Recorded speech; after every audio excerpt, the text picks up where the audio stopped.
everyone, welcome back to my channel. It's Heidi from My Reading Life, and I'm here today to film my 10 most favorite nonfiction books from 2024. So I did this last year. I did 10 of my favorite nonfiction books and then 10 of my favorite fiction books in two separate videos. And I felt like that was a good way to sort of give my recommendations for the year of all the reading that I had done.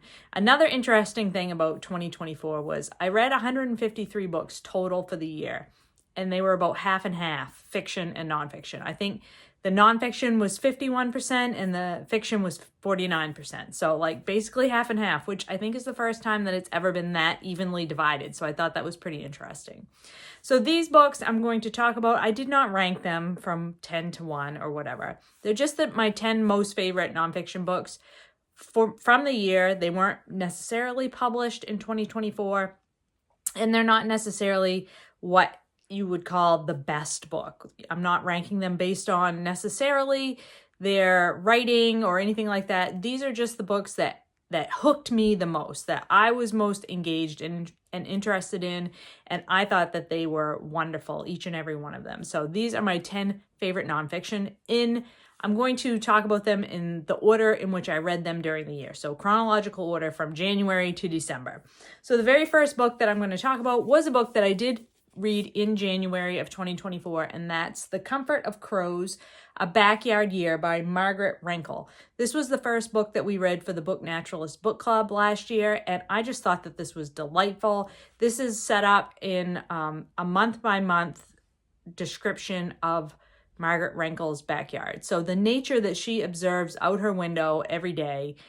She lives in the southern part of the US, and she just writes about like the backyard birds and her garden and just the nature around her in such a lovely way. And I really like the format of this where it's set up month by month because it's very easily digestible. So really love this one. First recommendation for the year. The second one I want to recommend, I don't have a physical copy. I read it as an ebook, and that's The Underworld by Susan Casey. And this is a book about ocean exploration. I read this for the BookTube Prize. I thought it was fabulous. Susan Casey is a journalist, and her authorial style is very, very readable. It's very engaging.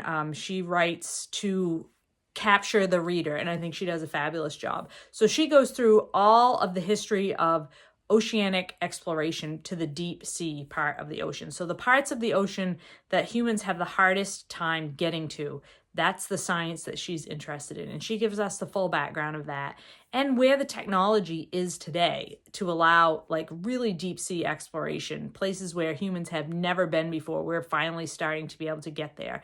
And the importance of these parts of the ocean to the overall ecological health of our world. It's really fascinating, and she just writes it in such an accessible way. It's a type of book that I think is quite accessible to every person, whether you have a science background or not. And then the third book I'd like to recommend is a memoir, and this is Landlines by Raynor Wind. I had read this author's book, The Wild Path, I think. Is it The Wild Path? No, The Salt Path, a couple of years ago. And I thought it was pretty good, but it wasn't a favorite of that year. And I picked this book up when I was in Switzerland in 2023. And then this year for Springathon in May, I picked this one up, and I just gulped it down in one day. It was so good. I could not put it down. It is so heartfelt. It's about the author's experience hiking in a remote part of Scotland and Wales and England. What was the path? The Cape Wrath Path in northwest Scotland, and ends up walking all the way to Cornwall, where they're from. And her husband has been diagnosed with a terminal illness. And that was what the first book was about as well. They walked the Southwest Coast Path in Cornwall. And I found that book, it was good, but there were aspects of it in her tone that I did not find necessarily appealing. This book did not have that same sort of woe is me a tone. At least I didn't feel that way. I thought this was just a celebration of life and how you can take the hardest things that happen to you and find something wonderful about them, and how you can take adversity in your life and sort of turn it around. And it also is a love letter to the wild places in the United Kingdom and those places that are maybe becoming lost because of changing attitudes towards allowing people to walk across land and that sort of thing. It was just really, really good, and like a balm for the human spirit, I think, is what I would say about that one. The next book is another book that I read for the BookTube Prize, and I just simply loved this book. This is Eve, How the Female Body Drove 200 Million Years of Human Evolution by Kat Bohannon. And this is exactly what it says on the tin. Kat Bohannon goes through the research and the information that we currently have about evolution and how evolution has driven how human bodies are, specifically female bodies, are built today and how that has developed over the millennia. What I thought was super great about this was the way that this book was written. It's very humorous. It's providing a lot of information, but she inserts a lot of humor in her writing. She reminds me a lot of Mary Roach, who writes science books with a lot of humor. Kat Bohannon is writing in that similarly in a style where she's inserting a lot of humor into the story. I think that's fabulous. She makes good use of footnotes here to impart like asides to the story, like basically instead of you having to go down the Google rabbit hole, she does it for you and puts it in the footnote. And I love that aspect of this book. I've heard complaints that this book does not follow evolutionary theory strictly enough, but I think that Kat Bohannon signposts that deviation well enough so that I knew when she was speculating and when she was talking about the research. But your mileage may vary on that. For me, it worked. I know that's a criticism that I have heard about this book. I thought it was really a fun read, and I learned a lot from it. And this particular type of style of writing science nonfiction works really well for me. The next book is another Book Naturalist Book Club pick, and this is one from July. We read Soil, in the Story of a Black Mother's Garden by Camille T. Dungy. This is a nature writing memoir all about Dungy's time spent building a garden in her backyard in Fort Collins, Colorado. And she weaves in the story of developing this garden and what it's like as a Black American to own a home and put your stamp on that home, but doing it in a predominantly white community and what that looks like, and the microaggressions she encounters, and the deep-rooted prejudices she encounters, and how that all impacts her, building her own place, basically, building a place for herself and how that impacts her. It's also really a touching story of she and her husband's relationship. I think that comes through really strongly in this. And I just thought it was really well written. Also, this cover is just gorgeous. Can't get over how beautiful that cover is. The next book on my favorites list is The Barefoot Woman by Scholastic Mukasonga, translated by Jordan Stump. And this was just an incredible, basically tribute to Scholastic Mukasonga's mother, who protected her children as best she could during the Rwandan genocide. Well, in the years leading up to the Rwandan genocide, and then as the genocide was happening.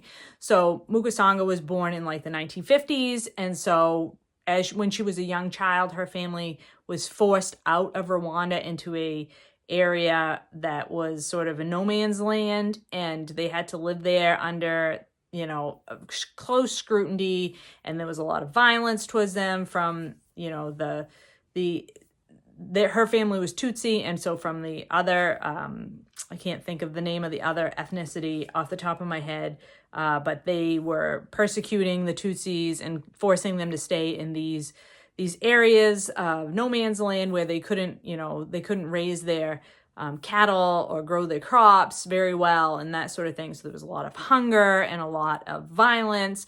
And Scholastic Mukasonga really shows what her mother went through and how her mother went to great lengths to protect the family during this time period. And it's just so lovely and heartfelt and heart-wrenching and heartbreaking. And I just love everything Scholastic Mukasanga writes. I think she is so brilliant, and I would highly, highly encourage you to read her nonfiction particularly. I've read some of her fiction as well. Her nonfiction works better for me. I think she's just amazing, and I definitely recommend that one. The next book on my list of favorites is a presidential biography from my presidential reading challenge, and this is one that I finished late in 2024. This is FDR by Jean Edward Smith, and this is, a huge chunker of a presidential biography, and I just thought this was so incredibly readable. I think that Smith does a fabulous job of showing FDR as a person, and all of his flaws and his strengths. He does not shy away from telling you the things that FDR did wrong, but the things that FDR did right that we all know about are also celebrated.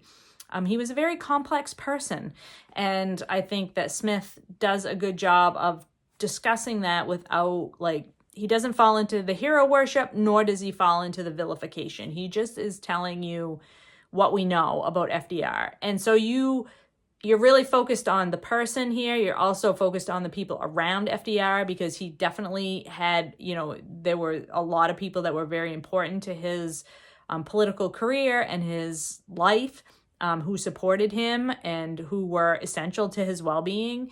And so you're seeing American history play out through the lens of FDR's personal connection to those events.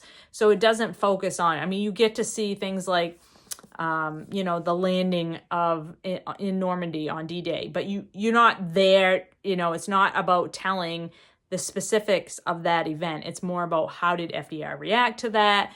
How was he involved in that decision to do that particular military advancement on that day and all that sort of thing. So you see his motivations and his actions, but you don't delve deeply into the details of the event itself. And so I really appreciate that in a biography. I am more interested in the personal information about trying to understand these historical figures as people, and I think this biography is an excellent example of the genre.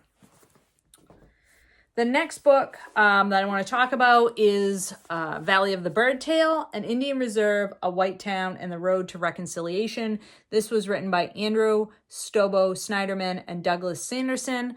And this is a team of writers. One is white and one is indigenous. And this is the story of two communities, one that's white and one that's indigenous in Canada.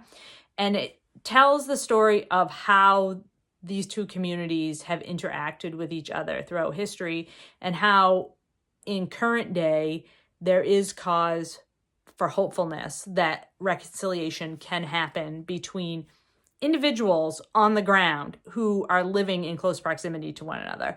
But before you can get to that point, you have to see all of the history that happens, until the present day. You have to see the indigenous communities that were living in what we now know of as Canada, and how they were impacted by the first European settlers that came into the area, and how land was divided up, and how that disenfranchised those indigenous communities, and how educational opportunities have been offered very unequally between the two groups of people, and how that has impacts over the years historically. And you're looking at these historical events and these commonly known facts about how indigenous communities were treated through the lens of these two specific small rural communities in Western Canada, and individual families that live in those communities, and how the different descendants of those families have been impacted by policies that have shaped the entirety of what we now know as Canada. So just fabulous storytelling. Just lays out the facts of the situation in a very straightforward manner, but then brings in the human side of it by showing how this has impacted actual people and families and communities. And I thought this was very brilliantly told. There's so much food for thought in here, so much to learn. If you want to start to read books about Indigenous history and how Indigenous communities have been treated over time in North America, I think this is a fabulous book to start with. I think it's very accessible. and easy to read. So definitely recommend that one as well.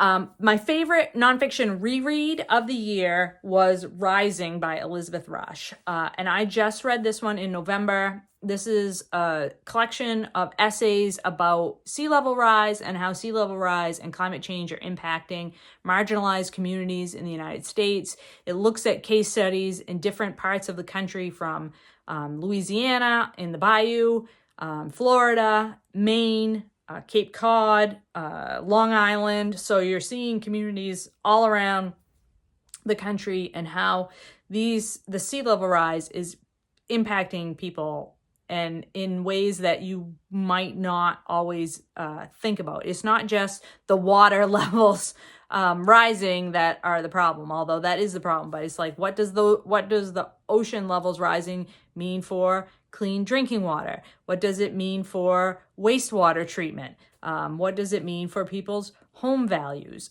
Things like that. And how those issues play out together, I think, is excellently done. Elizabeth Rush is a fantastic writer, and she really looks at the human side of these stories, but also provides the context as far as the science information that you need to understand what's happening. This book was written 5 or 6 years ago, and I would love to know how these communities have been impacted in very recent years, in the last 1 to 2 years. I wish she would write a sequel to this where we got updates on all these communities. You will become that invested in the communities that she's talking about. That is a real strength of the book. So love that one again for the second time. And then finally, in my list of favorite books for the year is a book that I read in December, and that's The Light Eaters: How the Unseen World of Plant Intelligence Offers a New Understanding of Life on Earth by Zoe Schlanger. Excuse me, I had a hard time with her name. And I believe this was a book that was published, yes, in 2024. So this is actually a new release that I picked up in New York City this summer when I was traveling with Doris, and it was fabulous. This is like right in my wheelhouse of the type of science writing that I love.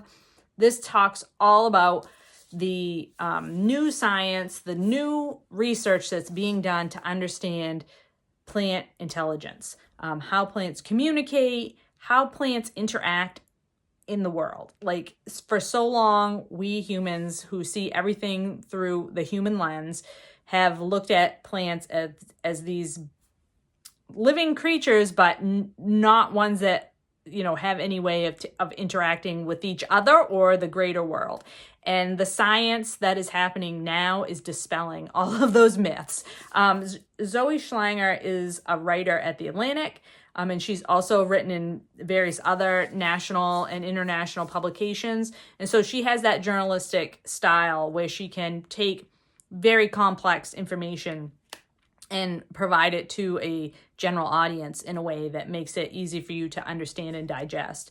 And so there's a lot of like really heavy science research that she's talking about here, but she is very good at imparting it to you in a way that is not, over your head or anything like that. I just found this fascinating. There's so many fascinating things talked about in this book. I can't wait to read it again, because it's one of those books that I want to read it again to make sure all of the information gets down deep into my brain. And I just think that I would love for more people to read this, because I think it's the sort of thing that we as humans need to continually remind ourselves of, is this idea that we don't know everything. In fact, there's lots of things that we don't know. And there's always more out there left to learn. And there's always more things that we need to know so that we can be better. At living together with everything else that's on the earth. So yeah, absolutely love this book. Fantastic. So those are the top 10 reads that I had last year in nonfiction. I would love to hear in the comments down below if you have read any of these books. Are any of these in your favorites list for the year? Are there favorites that you read that you'd love to tell me about? Put them down below. I'm always trying to expand my reading list. I hope you're all doing well and finding some great books to read. I'll talk to you later.